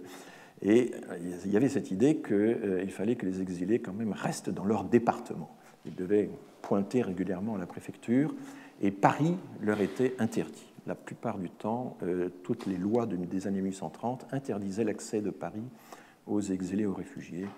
Et vous voyez que le mot proscrit a quasiment chuté, alors que les exilés, bien sûr, sont toujours d'actualité. Voilà. Bon, quand on regarde fait des comparaisons internationales, on voit que la France utilise beaucoup plus le mot immigration que la Grande-Bretagne ou les États-Unis. En revanche, c'est l'inverse pour le mot immigrant. Bon, il ne faut pas non plus attacher trop d'importance à ces fluctuations. Et j'ai déjà parlé donc de la distinction entre migrants et immigrés, des usages que nous faisons de la migration. Alors, il me faut maintenant... il faut que je regarde l'heure, parce que j'avais suggéré de faire... Il est 11 heures, je suggère de faire une pause de 5 minutes, et puis nous reprenons. Bien, nous allons reprendre et je vais essayer de parler plus fort car on me dit que je ne parle pas assez fort. Donc, je vais prendre mon autre voix, ma voix de... Je vais prendre ma voix de stentor, qui est une voix que j'ai en réserve et qui fera... Voilà. Je suis désolé de vous avoir mis en difficulté peut-être. Donc, où en sommes-nous actuellement pour la définition de l'immigration? Il y a, alors ce qu'on lit très souvent dans les textes, c'est que le HCI, le Haut Conseil de l'intégration, en 1991, a décidé que dorénavant, la statistique publique, c'est-à-dire l'INSEE et tous les services statistiques des ministères, l'INSEE étant un peu le vaisseau amiral de toute la statistique, mais enfin, nous avons une statistique extrêmement centralisée en France, puisque la plupart des services statistiques des ministères, mais même des services départementaux, sont peuplés de statisticiens formés à l'école de l'INSEE, ou qui appartiennent même au personnel de l'INSEE. Mais aussi la recherche publique, et notamment l'INED, l'Institut national d'études démographiques, ont décidé d'un commun accord d'utiliser, de s'accorder donc sur la définition de l'immigré.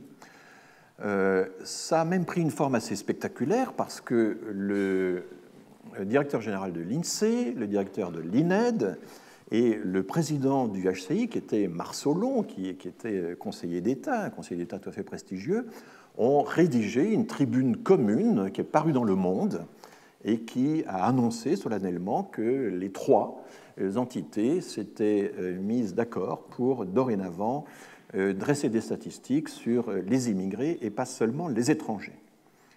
Alors, je crois qu'il faut revenir un peu là-dessus.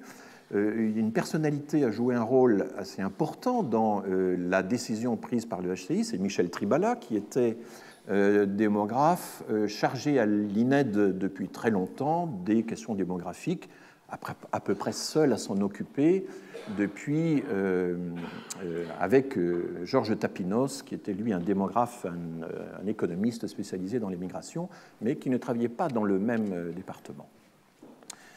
Alors, ce qui s'est passé, en fait, c'est que... alors, quelle est cette définition et ensuite, d'où vient-elle? La définition est la suivante, elle est assez connue. J'aurais dû faire une diapositive là-dessus, je m'en excuse, mais je vais le dire aussi distinctement que possible, est immigré, au sens de la statistique publique, toute personne née étrangère à l'étranger, sans virgule, elle était étrangère lorsqu'elle est née à l'étranger, donc ça veut dire qu'on n'inclut pas les Français nés à l'étranger. Je sais pas, Valéry Giscard d'Estaing, né, je crois, à Coblence, ou, parce que son père administrait la Roure dans les années 20, eh bien, Valéry Giscard d'Estaing n'est pas un immigré, il est né d'un père français en Allemagne, et il est donc, comme disent les Américains, foreign born, ce qui veut dire que... mais en fait, non, il n'est pas vraiment foreign born parce qu'il était de nationalité française quand il est né. Je ne sais pas, Édouard Balladur, prenons des grandes personnalités. Édouard Balladur est né à Smyrne. Et Édouard Balladur appartenait à ce que l'Empire ottoman appelait la nation franque. Pour établir sa nationalité, il va montrer un certificat de l'Empire ottoman certifiant que les Balladurs, depuis des siècles, appartiennent à ce qu'on appelait les Levantins, c'est-à-dire des marchands installés là depuis très longtemps et qui appartenaient à la nation franque. Eh bien, Édouard Balladur, même s'il est né de parents, de grands-parents, etc., qui étaient nés sur place en Turquie, à Izmir ou à Smyrne, n'est pas, pour cette définition-là, un immigré, parce qu'il est né de parents français à l'étranger. Donc, la définition de l'immigration, de l'immigré, c'est quelqu'un qui est né étranger à l'étranger, donc première condition. Et là, c'est une condition juridique et géopolitique, en quelque sorte. Deuxièmement, il franchit la frontière, notre frontière, pour s'installer chez nous. C'est le deuxième critère. Et troisièmement, il s'installe pour une durée d'au moins 1 an. Pourquoi une durée d'au moins 1 an? Parce que la comptabilité démographique, elle se fait d'année en année. Tous les ans, les démographes dans le monde entier dressent le bilan des naissances, des décès, des entrées, des sorties. Et cette comptabilité, on peut évidemment la faire trimestre après trimestre, mois après mois, mais enfin, il y a quelque chose de commun à tous les pays, c'est qu'elle se dresse de façon sur un rythme annuel. Et cette recommandation de l'annualité de la comptabilité démographique, ce n'est pas le HCI qui l'a inventé, c'est la division de la population des Nations Unies, déjà depuis les années 50. Donc c'est une vieille histoire. Donc, cette définition, elle exclut un certain nombre de cas. D'abord, les enfants de migrants ou d'immigrés qui sont nés en France ne sont pas eux-mêmes des immigrés. Pendant un certain nombre d'années, et c'est encore une pratique assez courante aux États-Unis, on parlait d'immigrés de la seconde génération. Ils ne sont pas immigrés, ils n'ont jamais franchi de frontière. Et un des attaques les plus sévères qui avait été lancées par notamment des groupes ultras ou un certain nombre de personnalités qui pratiquent du vigilantisme par rapport à la statistique publique, c'était de dire « mais vos statistiques ne valent rien puisque vous ne comptez pas les enfants ». On compte les enfants, mais c'est une autre statistique à part, ce n'est pas la statistique des immigrés. Une autre conséquence de cette définition de l'immigration, c'est qu'elle est totalement indifférente au fait qu'on acquiert ou pas la nationalité du pays de destination.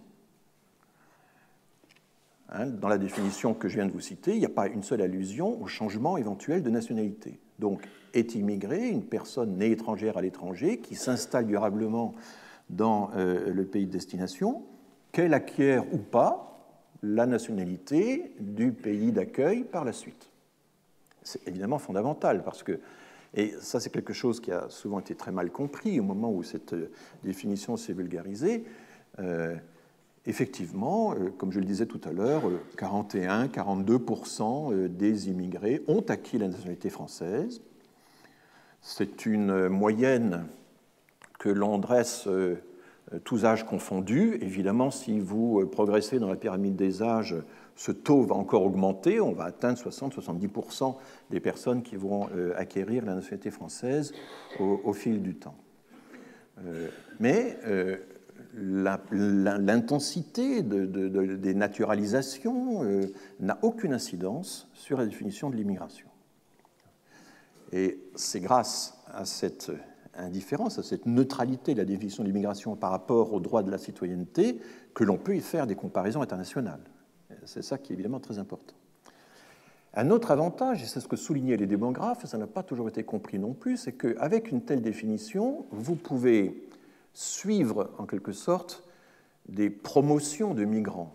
Vous vous intéressez par exemple à l'ensemble des migrants qui sont entrés en France en 2005 et vous les suivez au fil du temps et vous essayez de savoir dans quelle mesure, sur tous les rapports, la pratique de la langue, la fécondité, l'emploi, enfin ça peut être extrêmement divers, dans quelle mesure au fil du temps ils se rapprochent ou pas de la population du pays d'accueil, des natifs. Et évidemment, une des choses intéressantes à voir, c'est de regarder si le fait d'acquérir la nationalité française en cours de route facilite ou pas l'intégration. Donc, le démographe, lui, part d'un certain nombre d'événements et il suit les trajectoires individuelles au fil du temps. Toute la démographie internationale, la recherche scientifique mondiale en démographie, repose maintenant sur ce qu'on appelle le life course analysis, sur l'analyse des parcours de vie, sur les modèles de durée, sur le fait que ça n'a aucun sens de comparer une population d'immigrés avec une population de natifs comme ça de façon statique dans le temps. Il faut regarder comment, dans le temps, l'ensemble des immigrés entrés une année donnée se rapprochent ou pas, se diversifient ou pas, acquièrent ou pas la pratique de la langue française, par exemple, ont accès au logement, etc. Et vous ne pouvez pas mesurer, par exemple, les discriminations si vous n'avez pas cette optique-là, si vous ne prenez pas comme point de départ les personnes, quel que soit ensuite leur accès à la nationalité. Alors, la grande différence entre immigrés et étrangers, et là je parle donc de la définition scientifique de l'immigration, c'est que si vous vous concentrez uniquement sur les étrangers, eh bien, vous avez les immigrés récents. Ils sont par définition plus récents que l'ensemble des immigrés. Les étrangers sont toujours moins nombreux que les immigrés par définition, et ce sont en plus des immigrés plutôt récents. Et donc, effectivement, un certain nombre de comparaisons qui peuvent être faites entre Français et nationaux sont biaisées, c'est comme ça que les démographes les perçoivent, parce qu'elles surreprésentent la migration récente, celle qui n'a pas encore eu le temps d'accéder à la naturalisation. Donc, et cette approche, elle n'est pas du tout spécifique à une volonté politique qui aurait été en quelque sorte adoptée par le Haut Conseil à l'intégration, qui était une instance un peu mixte où il y avait des administratifs, des chercheurs, des politiques, le statut de tout ça toujours un petit peu hybride, mais comme c'est souvent le cas de ces agences ou de ces hauts conseils. C'était en réalité tout simplement l'application en France, l'adoption tardive en France d'une définition internationale de l'immigration qui valait déjà dans toute une série de pays.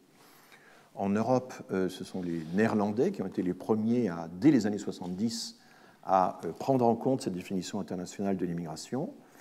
Mais les Nations Unies avaient commencé dès les années 50 à établir des documents assez précis là-dessus, et c'est en 1991, simultanément avec la décision du Haut Conseil à l'intégration, que le département de la population des Nations Unies a édicté un très important document de plus de 150 pages, qui est accessible sur Internet, et qui décrit de façon extrêmement précise que les immigrés, eh bien, c'est la réunion de deux populations. Ce sont les étrangers, certes, mais ce sont aussi les foreign born, les naturalisés, qui sont nés à l'étranger, qui sont d'origine étrangère et qui se sont installés durablement, et que, évidemment, selon qu'on étudie les flux annuels, où là ce sont les étrangers par définition qui sont concernés, ou qu'on regarde au contraire l'ensemble de la population résidente qui est recensée à un moment donné dans le temps, eh bien, à ce moment-là, évidemment, dans le second cas, les foreign born doivent être inclus dans le calcul. On ne comprend pas grand-chose à cette évolution de la statistique française si on met entre parenthèses la pression européenne et la pression internationale qui tend à harmoniser effectivement la définition des catégories et les modes de calcul. Et c'est pour ça que à l'époque, ça n'a pas toujours été compris. Je prends ici un exemple d'un article tout à fait révélateur d'Alexis Speer. Alexis Speer était à l'époque un jeune chercheur qui avait travaillé à l'INSEE comme objecteur de conscience et qui était très lié à la sociologie de Pierre Bourdieu, qui a fait depuis toute une série de livres sur l'immigration, mais aussi sur l'impôt, etc., tout à fait passionnant. C'est vraiment un chercheur de premier ordre. Mais à cette époque-là, en 1999, il rédige un article critique sur la façon dont nous sommes passés de la catégorie d'étrangers à la catégorie d'immigrés. Et cet article est intéressant parce que je vous en donne comme ça des extraits. D'abord, il explique que le terme d'immigré conserve une forme de stigmatisation. On n'est pas toujours conscient de ce stéréotype, mais finalement, l'immigré, c'est une position socialement dominée, à preuve, alors que l'étranger est plus souvent dans nos esprits italien, espagnol ou portugais, l'immigré est plutôt maghrébin et plus que tout autre algérien.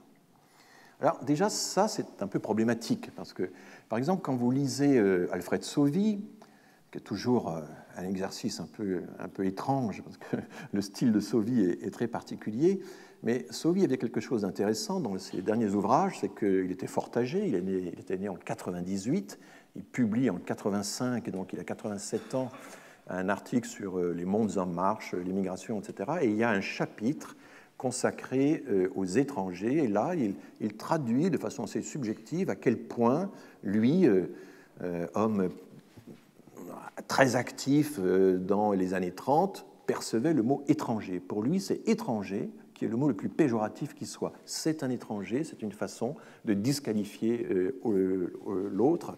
Et il dit alors que immigré, au contraire, ça veut dire qu'il est déjà installé et accepté. Alors vous voyez que c'est l'inverse de la perception qui est donnée ici par Alexis Speer. Mais ce sont des gens de générations différentes et qui effectivement traduisent des expériences différentes. Il y a eu une xénophobie extraordinaire dans les années 30, qui s'est traduite notamment par le fait que les professions libérales, les médecins, les architectes, les notaires, etc., ont tout fait pour exclure les étrangers des études, faisant grève pour que les étrangers ne puissent pas passer les concours. Enfin, ça a été extrêmement dur, et c'est à l'origine d'interdits professionnels dans les professions libérales qui existent toujours. Donc l'étranger était stigmatisé, alors que l'immigré ne l'était pas autant lorsque Sauvy s'aperçoit qu'il s'installe dans les années 80. Pour le jeune Alexis Speer, qui traduit bien les émotions de sa génération, eh bien, étranger est une notion juridique, stable, qui a un sens précis, alors qu'immigré est une notion flottante du sens commun. Et donc, quand il voit que les statisticiens entérinent en quelque sorte le mot immigré pour le consolider comme catégorie statistique officielle, eh bien, il y voit là un détournement, une sorte de conversion arbitraire, d'où le titre de l'article, la magie sociale. Il y a une espèce de transmutation arbitraire, transmutation autoritaire, où le point de vue étatique, en quelque sorte, s'installe pour s'intéresser aux immigrés, même s'ils ont la nationalité française. Et là, ça c'est très bourdieusien, c'est que la quête bourdieusienne, c'est quand même révéler l'intérêt caché, et d'autant plus que l'intérêt a tendance à être dissimulé, à être occulté. Vous voyez comment le mot occulté, dissimulé, ça apparaît systématiquement dans ce genre d'analyse. Et à ce moment-là, que font les démographes ? Eh bien, les démographes sont simplement des complices de cette action d'étatisation. Ils sont en collusion avec le pouvoir qui a ses intérêts politiques, qui veut absolument pouvoir compter les immigrés et pas seulement les étrangers pour satisfaire la soif de comptage de l'opinion publique. En gros, c'est un peu ça qui est expliqué dans l'article. Et donc, eh bien, les chercheurs apportent une caution scientifique. Voilà, vous avez encore d'autres extraits. La consécration et l'institutionnalisation de la catégorie d'immigrés n'aurait pas pu être pleinement réalisée si celle-ci n'avait pas été cautionnée par certains agents du camp scientifique, du champ scientifique. Le mot agent, évidemment, en lui-même est déjà très, très révélateur. Ce ne sont pas des acteurs, ce sont des agents qui donc sont au service de quelque chose qui les dépasse, qui les domine et qui... Voilà. Et dans le discours sur l'immigration, le chiffre constitue un opérateur de magie sociale qui a le pouvoir de transformer toute prénotion en argument scientifique et toute idée reçue en résultat statistique. Alors, la magie sociale, c'est une catégorisation, évidemment, qui a une longue histoire dans la sociologie française. Ça commence avec Marcel Mauss, ça continue avec le grand article de Lévi-Strauss sur... évidemment le pouvoir de la magie, mais vous avez aussi tout le Max Weber qui fait également intervenir cette notion-là. C'est vraiment un grand problème en sciences sociales, c'est l'appel à la métaphore religieuse pour discréditer finalement un comportement. Bourdieu a beaucoup utilisé ça. Dans le champ de l'art, dans toutes les études de Bourdieu sur l'art, qui apparemment serait le domaine le plus désintéressé, eh bien, vous pouvez démontrer qu'il y a de la consécration, qu'il y a du rituel, qu'il y a, etc., qu'il y a des grands prêtres, qu'il y a des... Et du coup, une partie de l'explication sociologique tourne un peu court parce qu'elle passe par des métaphores, par des analogies, notamment avec le champ religieux, parce qu'il est entendu pour tout le monde que la croyance, terme fondamental dans la sociologie de Pierre Bourdieu, ben, ce n'est pas la même chose que la conviction ou l'adhésion rationnelle à des valeurs. Et donc, nous avons ici tout simplement un exemple. Je pense que Alexis Spire n'écrirait plus aujourd'hui comme il écrivait à l'époque. C'est un article évidemment très ancien maintenant. Mais alors, nous avons en même temps, et il y a encore une autre source à cette notion de magie sociale, c'est Austin. Qu'en dire, c'est faire. Hein, toute l'élaboration sur la notion d'acte performatif, qui là aussi emprunte beaucoup de ces exemples au registre religieux, le baptême, je te baptise, et donc par le simple fait de proférer ces paroles, voilà, il y a une transmutation qui s'opère et le baptisé donc, est incorporé dans la communauté. Bon, quand vous lisez Austin, donc dans les années 60, vous apercevez qu'en fait, c'est beaucoup plus compliqué que ça. Il faut toute une série de conditions pour que la magie sociale opère. Si je vous dis, si je passe parmi vous en faisant la quête et en réclamant de l'argent, il y a peu de chances que ça marche. Si vous êtes membre de ma secte et que je vous dis cette nuit, j'ai fait un rêve, Dieu m'est apparu et m'a dit de faire la quête parmi vous, la probabilité que ça marche commence à augmenter. Si vous êtes des contribuables et que je suis votre percepteur attitré, que je vous réclame des sommes, la probabilité augmente encore. Hein. Donc, voilà, c'est un exemple que je n'ai pas inventé moi-même, que je trouve très révélateur, c'est que tout va dépendre du type d'autorité que vous avez, de la relation que vous avez avec les fidèles, les administrés, etc., le rapport social que vous avez. Et l'autorité ne tombe pas du ciel, elle n'est pas liée non plus, ce n'est pas la lettre de la réclamation ou de la prière, etc., qui va agir.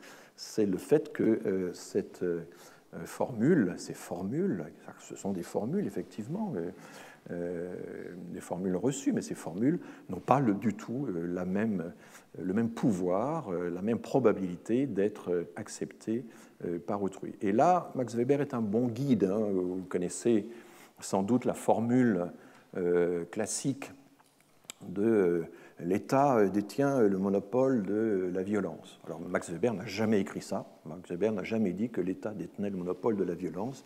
Max Weber a écrit que l'État revendiquait avec un certain succès le monopole de la violence, ou que l'Église revendiquait avec un certain succès le monopole de l'administration des biens de salut, etc. Et donc c'est l'État est l'institution des institutions qui essaie de mettre toutes les chances de son côté, mais enfin il y a quand même quelque chose de probabiliste dans cette affaire, et avec un échange un peu compliqué entre le charisme et le consentement, enfin, qui reste quand même très mystérieux malgré toutes les explications qu'on peut en donner. Donc, effectivement, il y a une course perpétuelle entre ce que essaie de faire l'État quand il veut traiter l'immigration et ce que font les intéressés eux-mêmes quand ils essaient de se tirer d'affaire dans le maquis réglementaire.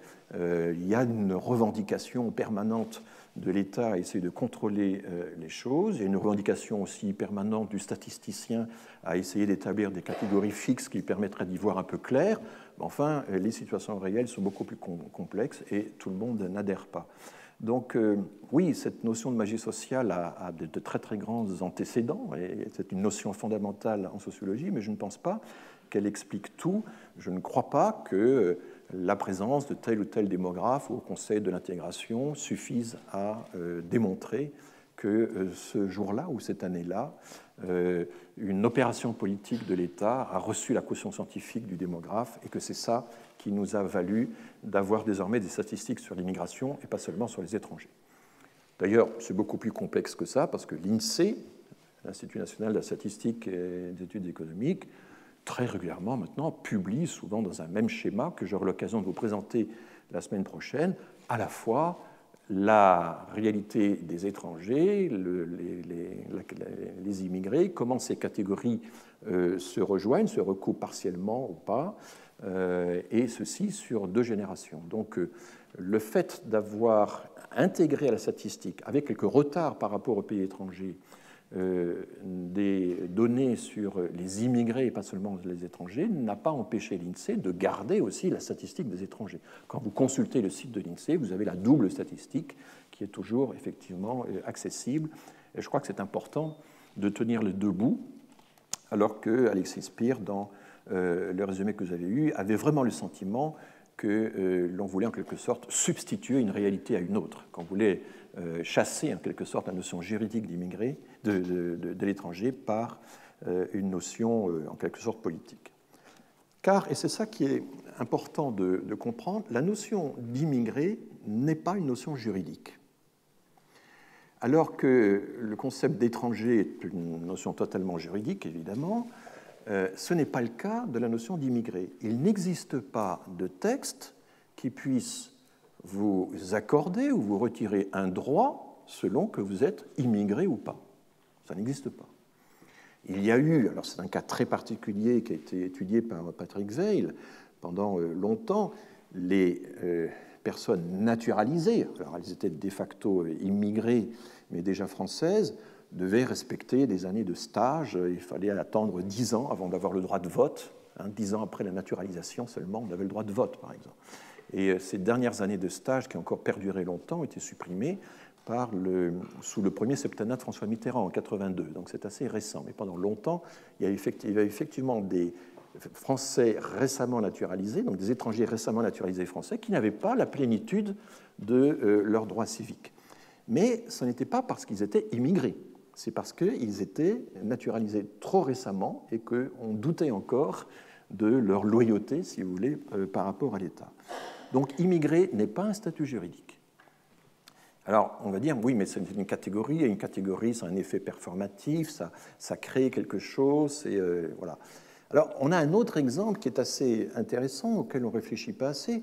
Prenez la catégorie socio-professionnelle. La catégorie socio-professionnelle a été une grande invention de l'INSEE dans les années 50, refondue dans les années 80.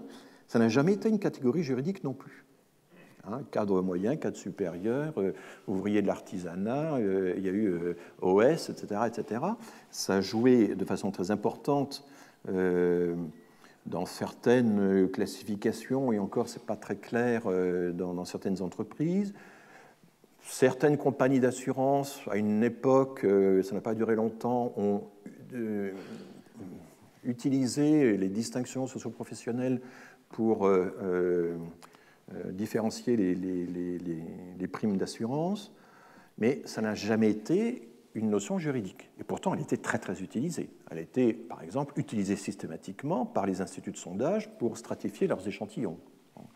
Mais vous avez donc des exemples de catégories qui ont une force, qui sont très, très liées au travail des professionnels de la science sociale, mais qui, pour autant, ne deviennent pas des catégories juridiques et n'aboutissent pas à refuser ou accorder des droits. Et donc, je crois que chaque fois qu'on parle de la catégorisation, des effets de la catégorisation, il faudrait vraiment essayer d'établir des distinctions, de voir exactement ce à quoi ça aboutit. Ça n'est pas si simple. Alors,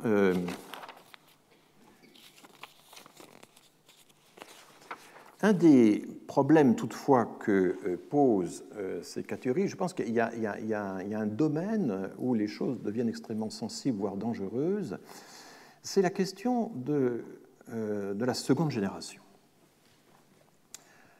Alors,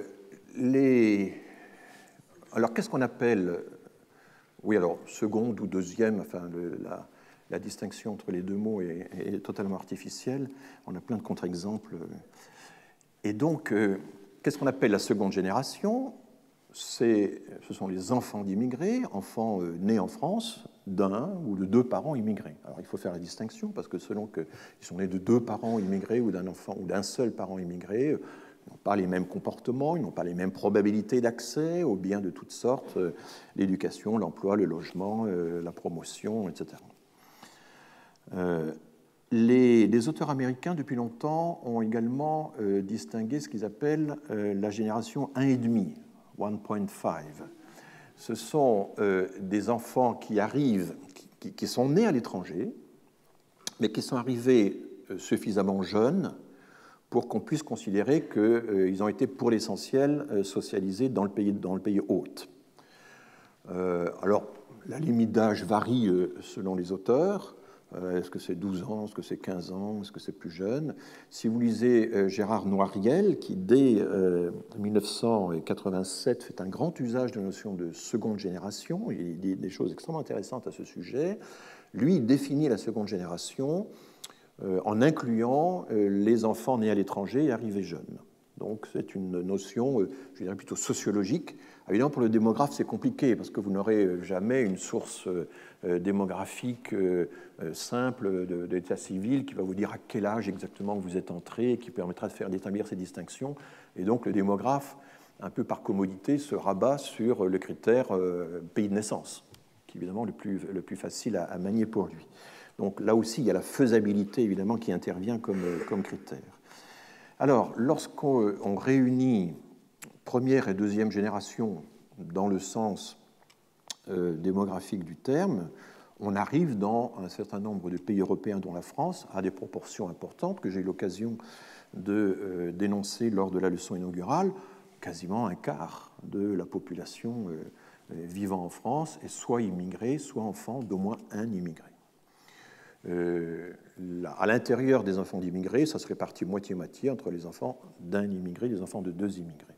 Alors, ce n'est pas tout à fait un quart. Les dernières données du recensement dont on dispose datent de 2014, parce que nous avons maintenant un recensement rotatif, un recensement tournant. Quand on dit les résultats du recensement 2014, ça veut dire qu'on prend les 2 années d'avant et les 2 années d'après et qu'on fait la moyenne des 5 années. Mais bon, on peut extrapoler la tendance, on peut, et je reparlerai de ça, majorer un peu les chiffres en tenant compte de la migration irrégulière ou non recensée. On arrive, oui, quasiment à un quart de la population vivant en France qui est soit immigrée, soit enfant d'immigrés, ce qui est considérable. Mais en Allemagne, c'est la même chose. Aux États-Unis, c'est un peu plus, c'est 26%. Aux Pays-Bas, c'est 22%. Enfin, vous voyez, on flotte à peu près dans le même ordre de grandeur quand on prend un certain nombre de pays voisins. Ce qu'on fait, alors depuis quelque temps, depuis 5-6 ans à peu près, les instituts statistiques nationaux publient des statistiques qui regroupent les 2 générations, qui les distinguent, mais qui, au bas du tableau, font un total, disant, au total, les gens qui ont un rapport, qui ont un lien avec l'immigration, soit en première génération, soit en seconde génération, ça fait tant, ils ont un comportement qui est en moyenne de temps, etc., etc. Les premiers à avoir fait ça, ce sont les Néerlandais.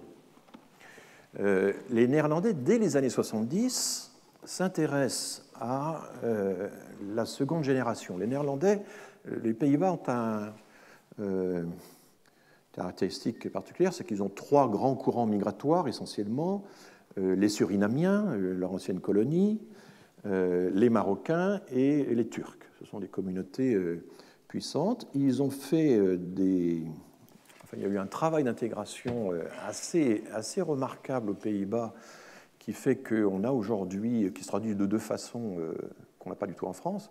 D'abord, on n'avait pas 3 ou 4 Tahar Ben Jelloun en France, où on en avait des dizaines, qui ont contribué puissamment à renouveler la littérature néerlandaise. Ça, c'est quelque chose d'extrêmement frappant quand vous prenez connaissance de la littérature des Pays-Bas. Et puis, deuxièmement, ils sont entrés dans les municipalités, parce qu'il y a le vote pour accorder aux étrangers dans les municipales, et quelques maires de très grandes villes, comme le maire de Rotterdam, qui est un Marocain, qui a longtemps été un Marocain, sont des personnalités extrêmement respectées dans tout le pays. Enfin, voilà, c'est un peu comme ce que vous avez à Londres maintenant avec le maire de Londres. En France, on est encore très loin de cette situation-là. Donc, il y a eu ce qui n'a pas empêché des tensions très vives aux Pays-Bas, une montée de l'extrême droite spectaculaire, à peu près du même ordre que la nôtre. Donc, les choses ne sont pas si simples. Mais ce qu'ont fait les statisticiens des Pays-Bas, ça a été d'obliger les personnes qui s'inscrivent dans les registres de population municipaux, que nous n'avons pas. Nous n'avons pas de tel registre de population, ça n'existe pas en France. Mais dans beaucoup de pays européens, ça existe, notamment aux Pays-Bas, où ils sont très bien tenus. On doit inscrire le fait que vous êtes enfant d'immigrés. Et il y a une catégorie commune, un terme commun, qui regroupe première et deuxième génération, c'est allochtone, au pluriel allochtonen, qui est devenu, avec le temps, un terme extrêmement péjoratif. Donc, et vous avez maintenant, depuis pas mal d'années, tout un mouvement aux Pays-Bas qui a du mal à réussir, consistant à dire, mais ce n'est pas normal d'avoir cette catégorie commune à la première et la deuxième génération qui sont des allochtones, parce que mes enfants qui sont nés aux Pays-Bas, alors jusqu'à la fin de leur jour, ils seront toujours allochtones alors qu'ils sont nés ici. Et en plus, le choix du terme est tout à fait extravagant. Enfin, c'est quelque chose de... Et donc, quand est-ce que nous entrerons enfin dans le paradis de l'autochtonie? Combien de temps encore nous laissera-t-on dans l'hétéroctonie ou l'allochtonie? Les protestations se sont multipliées, si bien que je crois que c'est la ville de Rotterdam, justement, a supprimé l'obligation d'inscrire l'allochtonie dans les registres de population, depuis déjà 2011, 2012, quelque chose comme ça. Donc, vous voyez, créer un terme unique pour recouper, pour chapeauter les 2 générations, ça produit des effets de cristallisation et de renvoi aux origines qui sont évidemment tout à fait dangereux, parce qu'il cristallise à jamais une distance, une altérité qui n'a pas lieu d'être, puisqu'en réalité, la seconde génération, la plupart du temps, se sent tout à fait néerlandaise, devrait se sentir tout à fait néerlandaise. Alors en Allemagne, on a une autre expression dans les statistiques officielles, c'est les personnes mit Migrationshintergrund, avec un background, c'est à peu près le même mot, un background migratoire. Les personnes avec un background migratoire, ça regroupe les deux générations. Mais ça n'est pas une formule unique, c'est une périphrase, enfin, c'est une locution un petit peu complexe et qui n'aboutit pas à créer une catégorie du langage commun reprise par les journalistes, puis dans le langage commun. Et en France, c'est la même chose. Les personnes qui ont un lien avec l'immigration sur 2 générations, c'est fait par l'INSEE depuis pas mal de temps, mais il n'existe pas de catégorie ou d'inscription administrative qui réunirait les 2 vocables. Ce qui s'est passé aux Pays-Bas, c'est que la statistique publique a en même temps différencié de façon très précise dans des tableaux systématiques les allochtones occidentaux et les allochtones non occidentaux. Westerse et nicht Westerse Allochtonen. Et alors, du coup, l'expression permettant de repérer les enfants d'immigrés, la seconde génération turbulente, celle qui crée des problèmes, etc., c'est nicht Westerse Allochtonen, les allochtones non occidentaux, mais qui, évidemment, cette expression est trop longue, elle a été abrégée en allochtones, et quand on dit il y a des jeunes allochtones qui ont fait du tapage la nuit dernière, hein, c'est des choses que vous entendez. On a arrêté 3 allochtones dans, je ne sais pas quoi, à l'entrée du cinéma Intel. C'est comme ça que la presse s'exprime. Ça désigne en réalité les allochtones non occidentaux, c'est-à-dire les enfants d'immigrés marocains, d'immigrés turcs et d'immigrés surinamiens. Vous voyez l'exemple extrêmement révélateur et instructif de la façon dont effectivement une catégorie peut évoluer. Ça n'est pas vraiment le mot qui fait la chose. Il ne suffit pas de dire pour faire, parce qu'il y a beaucoup d'incantations qui ne font rien. Mais c'est le fait que là, vous avez les mots sont en prise avec des réalités, avec des comportements, et c'est la cristallisation de l'ensemble qui fait qu'on arrive à ces résultats tout à fait dramatique, enfin, qu'on n'aimerait pas voir chez nous, même si nous avons peut-être un équivalent de facto de ça, mais qui n'est pas cristallisé dans des formules statistiques officielles. Donc vous voyez la crête un peu étroite sur laquelle nous nous trouvons. Il faut bien que dans les études démographiques, on puisse remonter l'histoire, suivre des trajectoires, comparer des trajectoires égales, à durée égale, etc., sans pour autant, effectivement, mettre à l'écart, stigmatiser les populations en question. Et évidemment, tout ceci, c'est entouré d'un appareillage ethnique, déontologique, etc., dont on parlera un jour, le jour où on abordera toute la question des statistiques ethniques. Mais au fond, peut-être que je pourrais déjà les aborder dès maintenant, puisqu'il nous reste 12 minutes, c'est bien ça. Alors, quand on me demande êtes-vous pour ou contre les statistiques ethniques, je réponds que la question ainsi posée n'a pas de sens et j'explique pourquoi. C'est très difficile d'être ni pour ni contre les statistiques ethniques parce que quand vous êtes invité par une radio, une télévision, un quotidien, vous avez un dispositif matériel qui oppose le pour et le contre. Vous avez 2 plateaux vis-à-vis, vous avez 2 colonnes, la colonne pour, la colonne contre dans les journaux, vous avez, etc. C'est extrêmement... Donc un jour, j'ai été appelé par une journaliste d'Europe 1 qui disait, voilà, François Fillon dénonce l'absence de statistiques ethniques en France, il dit qu'on ne sait rien sur la présence des immigrés, le peuple se révolte, il est en colère parce qu'il y a l'omerta sur les chiffres, qu'est-ce qu'on peut faire mais j'ai besoin de savoir, est-ce que vous êtes pour ou contre les statistiques ethniques? Alors j'ai essayé de lui expliquer pourquoi cette réponse, cette dichotomie n'avait pas de sens pour moi. Elle dit, oui, attendez, c'est embêtant, je vais quand même consulter le directeur de rédaction. Elle me rappelle 5 minutes plus tard, le directeur de rédaction a décidé d'appeler un politique qui, en fait, ne connaissait pas le sujet. Alors, je vais vous dire comment je vois les choses et comment la question peut se poser.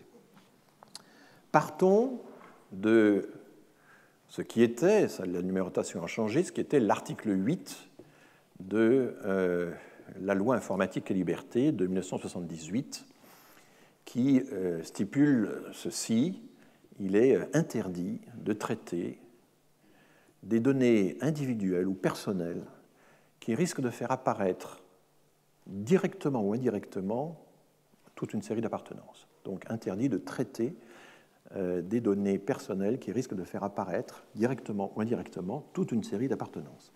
La liste de ces appartenances est longue, car vous avez là-dedans les origines raciale, entre guillemets, ethnique et nationale, vous avez l'état de santé, vous avez les opinions politiques, religieuses, vous avez les appartenances syndicales, vous avez l'orientation sexuelle, donc un très grand nombre de choses. Alors vous allez me dire, mais il se trouve qu'il y a plein de recherches sur la santé, qu'il y a plein de sondages sur les opinions politiques, qu'il y a même des sondages sur les opinions religieuses. Comment fait-on malgré l'article 8 de la loi informatique et liberté, qui en plus s'appuie sur le premier article de la Constitution, qui explique que la loi ne peut pas faire de différence entre les Français, entre les citoyens, en fonction de leurs origines et de leurs appartenances religieuses.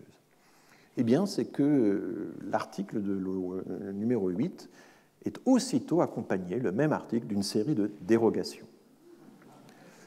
Il y en a à peu près une dizaine qui ont un statut un peu compliqué, elles s'articulent entre elles, enfin c'est un peu compliqué, et je dirais que c'est une situation très étrange quand on y pense.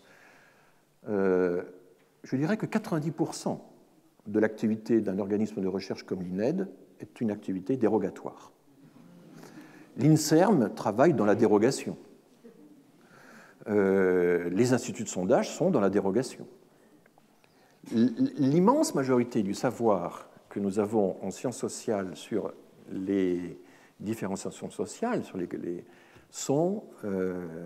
bénéficient d'une dérogation de la loi informatique et liberté.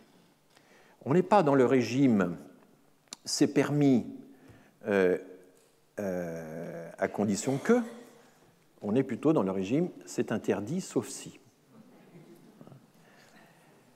Et donc, alors comment ça se passe et quelles sont ces dérogations? Il y en a une fondamentale pour la CNIL qui est la finalité de l'enquête. Évidemment, difficile à apprécier, et c'est la CNIL qui, la loi de 78, a créé à la fois toute la législation sur le traitement des données personnelles et l'organe chargé de vérifier à l'application de la loi, qui est donc la Commission nationale de l'informatique et des libertés, composée de 17 personnes, où sont représentés les grands corps de l'État, le Conseil d'État, la Cour des comptes, la Cour de cassation. J'ai passé des heures et des heures à discuter avec des membres de la CNIL. C'est quand même impressionnant d'avoir en face de soi un membre de la Cour de cassation qui lit votre questionnaire et qui regarde mot après mot si ce que vous avez écrit est licite. Je ne connais pas beaucoup de professions qui accepteraient de travailler avec un regard aussi précis sur chacun des mots qu'on emploie. Je dis aux journalistes, si vous aviez le centième du contrôle que nous avons, vous jeteriez les hauts cris. Je suis pour ce contrôle de la société civile sur nos activités. J'ai toujours été pour, et je fais partie des gens qui ont défendu ça, et qui ont réussi à essayer d'établir un dialogue culturel, interculturel, je dirais, entre la culture juridique et la culture statistique, qui ne se retrouve pas spontanément. Pour un statisticien, un événement qui a une très très faible probabilité est négligeable. Mais pour un juriste, un meurtre, c'est un meurtre, même si il avait une chance sur 1 million de se produire. Rien que ça, par exemple, l'estimation des risques de la probabilité, ça peut séparer les cultures, même si la notion de proportionnalité est quelque chose qui peut intervenir dans le raisonnement du juriste. Donc, la finalité, ça veut dire que est-ce qu'une même question peut être approuvée par la CNIL dans un questionnaire ou rejetée selon la finalité de l'enquête? Vous ne pouvez pas introduire des questions sur les origines pour voir, comme ça, pour essayer de voir ce que ça donnerait. Il faut que l'enquête ait une fonction précise. Donc, effectivement, on a posé, par exemple, des questions sur le comportement sexuel des Français. Ça allait aussi loin que possible, parce qu'on décrivait le dernier acte sexuel. Bon. Mais c'était dans le cadre d'une enquête de prévention sur le VIH-Sida, et ça a été accepté. Et évidemment, s'ajoutent d'autres dérogations, la protection technique des données, l'anonymat, l'anonymisation des données si la collecte est nominative au départ. Il faut que cette anonymisation soit rapide et efficace. Il ne faut pas qu'on puisse réactiver les identités individuelles. Il y a aussi le consentement éclairé. Il faut que la personne, lorsqu'il y a des questions sensibles qui sont posées, puisse donner son consentement, éventuellement signer et marger une feuille comme quoi elle a accepté d'être interrogée. Donc vous avez comme ça 7-8 conditions. Vous pouvez poser des questions sensibles si vous êtes vous-même dans une activité de défense d'une association concernant les personnes en question, etc., etc. Enfin, il y a comme ça des... Et donc, c'est sous ce régime-là que nous travaillons dans ces... Alors, une des grandes difficultés pour comprendre la question des catégories ethniques, des statistiques ethniques, c'est que on ne sait pas très bien de quoi on parle.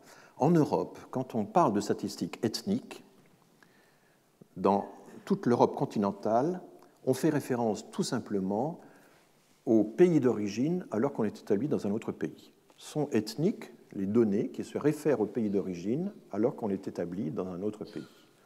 Si vous prenez, c'est un exemple que je prends souvent, mais je crois qu'il est éclairant, un chercheur allemand qui essaie d'étudier les performances des élèves en fonction de leurs origines.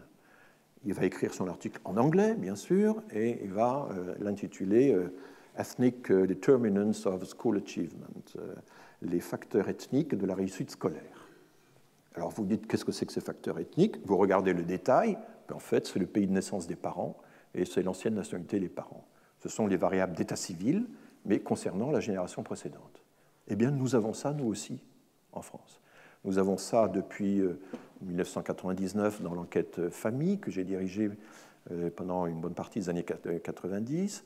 Nous avons ça dans l'enquête emploi, qui est une enquête centrale du dispositif statistique français depuis 2003. Nous avons cela dans toute une série d'autres enquêtes depuis 2004. Nous avons la possibilité de poser des questions sur les pays d'origine et l'ancienne nationalité des parents, mais aussi évidemment sur la nationalité et le pays d'origine de la génération elle-même. Et faisant cela, nous sommes en accord avec les directives européennes qui disaient que pour faire ce genre d'études, pour étudier les discriminations, il fallait avoir ce genre de données. On ne peut pas identifier la seconde génération et étudier son exposition aux discriminations, par exemple, si vous n'avez pas des questions sur les parents, sur le pays de naissance des parents, l'ancienneté des parents. C'est absolument impératif. Donc, nous avons été quelques chercheurs au sein de l'INSEE à travailler pour que ce genre de choses-là soit faites et à faire plutôt des expériences de plus en plus probantes pour dissiper les inquiétudes. Et en même temps, l'Europe, l'Union européenne, a évidemment agi de son côté. Je dirais que c'est un peu la convergence de tout ça qui fait que la méthode que nous avions appliquée, je me souviens que le directeur général de l'INSEE appelait ça la doctrine errant à un certain moment. Je vois Alain Trognon, membre de la hiérarchie de l'INSEE à l'époque, et qui se souvient de tout ça. C'était... voilà. Donc nous avons, dans le sens européen du terme, des statistiques qui sont à la fois républicaines et ethniques. C'est étrange. Elles sont ethniques au sens européen parce qu'elles continuent de faire référence au pays d'origine alors qu'on est établi dans un autre pays, mais elles sont républicaines parce que ce sont des variables d'état civil et pas ethno-raciales, car c'est là qu'il y a une distinction à faire. Il y a deux distinctions à faire, je terminerai là-dessus. Une première distinction, c'est de bien distinguer ethnique et ethno-racial. Le seul pays qui a des statistiques ethno-raciales en Europe, c'est la Grande-Bretagne. La Grande-Bretagne, depuis 2001, a imité le système américain à la suite de révoltes urbaines. Une commission s'est réunie et a dit qu'il nous faut des statistiques ethniques. Bon. Et ils ont pris des statistiques ethno-raciales. C'est-à-dire qu'au moment du recensement, vous cochez des cases à l'américaine, qui sont des races, n'est-ce pas, comme ils les appellent, donc blancs, noirs, asiatiques, etc., avec des sous-catégories plus ou moins culturelles pour distinguer quelques grandes catégories d'asiatiques, pour distinguer les caribéens, etc. Bon. Ça, c'est le seul pays en Europe qui est ça. Aucun autre pays, pas même les Pays-Bas, absolument pas l'Allemagne, pas non plus les pays méditerranéens, évidemment, non ça. Nous sommes dans la situation continentale générale. Et puis, alors évidemment, c'est compliqué parce qu'en France, les juristes, quand ils entendent ethnique, pensent aussitôt ethno-racial et sursautent. Donc l'INSEE ne va jamais dire qu'il fait des statistiques ethniques, et l'INSEE va dire qu'il fait des statistiques prenant en compte la trajectoire migratoire ou la trajectoire familiale des personnes.